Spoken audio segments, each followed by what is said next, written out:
guys, and welcome back to Culinary Ninja, and today we are going to be making a chocolate buttermilk cake, as I'm going to use this, actually this weekend, to make a 3-layer cake. And yes, you generally do want to bake them in about 3 9-inch cake layers, cake pans. So they're basically like layer cake pans. They're not like the big ones, and they're not cheesecake pans, which I put them in there so I didn't take them out. Point is, it's really good. Buttermilk is great in this recipe, and that's why it's in this recipe. It's not mine, it's not my mom's, it's actually the one from this book that I'm going to use to make the layer cake. There's going to be peanut butter, American buttercream, and I know, if you know me, sort of, I use Italian. I've used Swiss once. I've never used French. I'm going to make French soon, which is like the egg yolk one. And I've made 7-minute frosting. So I don't love American buttercream because I feel like it's kind of like so easy and annoying. But it actually tastes good sometimes. And when it's with peanut butter, I'd rather have that than peanut butter Italian ring because it's more difficult because there's so much fat going on. So I feel like this version will be perfect.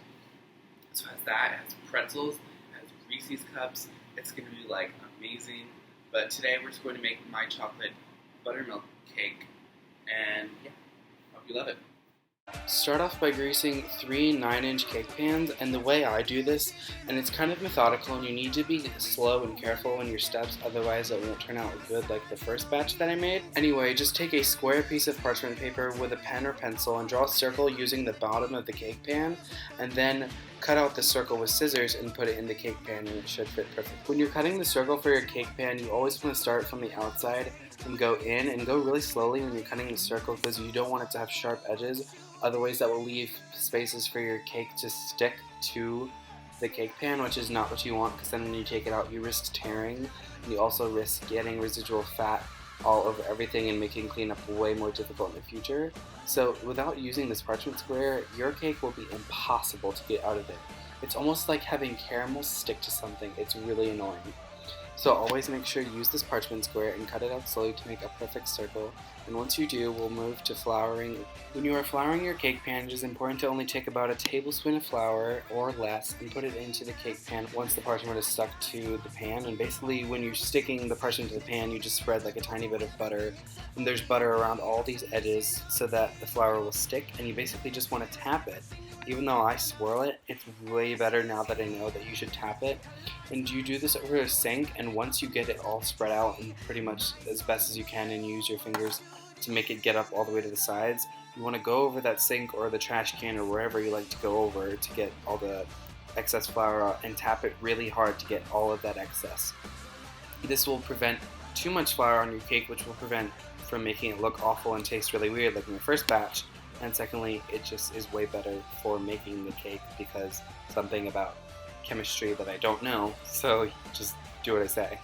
Now that your cake pans have been completely floured, and remember that you have 3 of them, they need to be 9-inch cake pans. I don't know the measurements if they're 8. If you know, you should definitely comment below, and you should just do that anyway because you know I'm all about publicity because I don't get that much anyway because I'm just like a 16-year-old just baking and doing flips. Point is, yeah, I'm really hard on myself. If you think so, you should also comment below because I need more viewers, so comment below so you know what to do. Anyway, after they have been floured, you should preheat your oven to about 350. I preheat mine to 335 because mine is really strong. I don't know why. My oven is just really powerful. But basically, in a medium bowl, whisk together the flour, the cocoa powder, the baking powder, the baking soda, the salt, and the instant espresso powder if you're using the espresso powder. Now these are just the dry ingredients. And then in the electric mixer, which I have here, with the paddle attachment, beat the butter, which must be room temp. This won't work if it's not. And the sugars, which is the brown and light, and just the regular sugar. Now begin to add in your eggs. Do this one at a time and make sure all your butter and your sugar is completely creamed together, and mix these eggs in on a medium speed and make sure that they're beaten in, and make sure that you wait a minute before you add another egg, otherwise your batter just won't turn out right. And beat in the vanilla extract once you've added in all 4 of these eggs, and then scrape down the bowl. Here is one of the common places where mistakes are made in baking. When you make a cake, or any cupcake honestly, you must start with dry and then end with dry, because otherwise it'll be like a bread, you'll overdevelop the gluten, and then your cake will be, in one word you could say, tough and crisp and not what you're looking for, and not like that crumbly nice mouthfeel that you get when you eat a cake. Reducing the speed to low on your mixer, add half of your flour, all of your buttermilk in really slowly, and then add in the rest of your flour. Be sure that you only mix the flour until it is just incorporated and then scraped on the bowl. Now add all of your buttermilk in a slow and steady stream with the mixer on about 4, which is about a medium speed, not too low but not too high, and basically just pour this in until it is thoroughly combined. So you just kind of want to really mix it up here. And then once it's in there, just add the remaining flour and mix in just till it is combined, and then remove from the bowl. And then you want to give it a few scrapes with the spatula to get it mixed in without damaging the integrity of the cake batter. Now divide all of your cake batter between your 3 prepared cake pans. And remember that these have flour and these are stuck to with butter, and then on the bottom there's the parchment circle. So make sure you have all 3 of these elements, otherwise your cake will be impossible to get out and it'll break and you might cry, and it just will turn out like the worst experience you'll ever have. So bake these until they're golden brown, and a wooden pick, or a toothpick for short, comes out clean. That basically just means when you poke it with this toothpick in the middle and keep it like level, don't swish it around or anything, just pull it straight up. And there's no crumbs on it, or if there are, there's very few, and the ones that are cooked, then your cake is done. And then let these cakes cool in the pan for at least 30 minutes before inverting to a wire rack to cool completely, and then you can try and take them out of the cake pans. And if you're not frosting the cake right away, you can double wrap these in plastic wrap and store them in the freezer, and they will stay freshest in the freezer for 7 days. And when you're ready to frost, you can frost them frozen by just taking them out. And this is honestly easier.